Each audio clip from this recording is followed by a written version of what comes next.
welcome to our video introducing week 40 of our Through My Bible in 1 Year series here at St. John's. As we continue to move through the Old Testament, you considered the first 11 chapters of Jeremiah and also picked up the books of Habakkuk and Zephaniah, while in the New Testament continue to move through Paul's second letter to the Corinthians.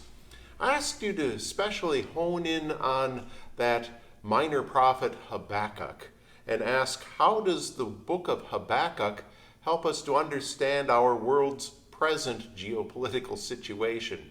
I wouldn't have had to word it as our present geopolitical situation either. We could say any geopolitical situation. What's going on in the world? How can things be happening that are seemingly so out of control, so downright evil and destructive?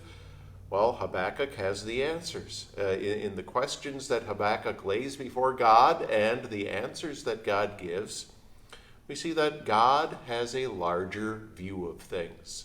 While we look at the individual problems that may be going on in the world, one particular war or one particular piece of legislation that we object to that is obviously ungodly, God always has the bigger picture in mind. And though it is never his will that humans sin against him in their governance of other humans, he knows in his omniscience that humans will sin. And he takes even those sins and works them out in a way that benefits his church and his kingdom.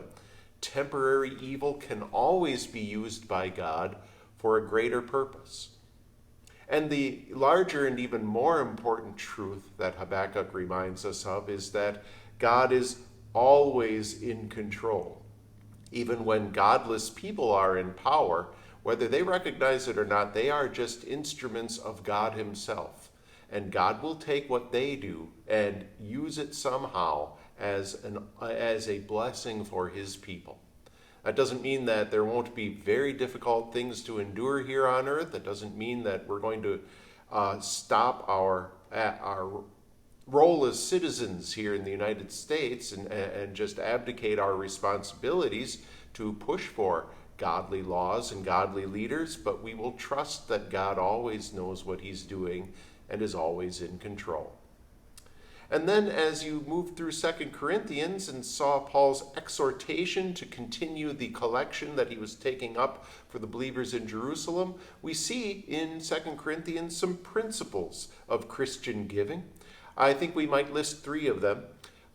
Maybe the most obvious is that opposed to Old Testament tithing laws, each Christian is free to decide what they give. No one dare come along and say, you ought to give this much. It is for each Christian to decide what they give. But even as Christians have the freedom to decide what they give back to God, Satan wants to come along and have us abuse that freedom and say, well, then I can decide to give very little or nothing. Paul makes it clear that that isn't what we're going to be striving for as Christians. Christians will always want to strive towards generous giving habits with the help of the Holy Spirit, as this is a spiritual gift, the gift of being able to give joyfully and generously. And that joyfulness in giving reminds us too that, as with any sacrifice, the attitude is more important to God than the gift itself. And we might think of Jesus pointing out to the disciples the large gifts that some people were putting into the temple treasury box, as opposed to the poor widow with just the 2 mites that she put in, and how she gave more than the others because she gave generously out of her heart.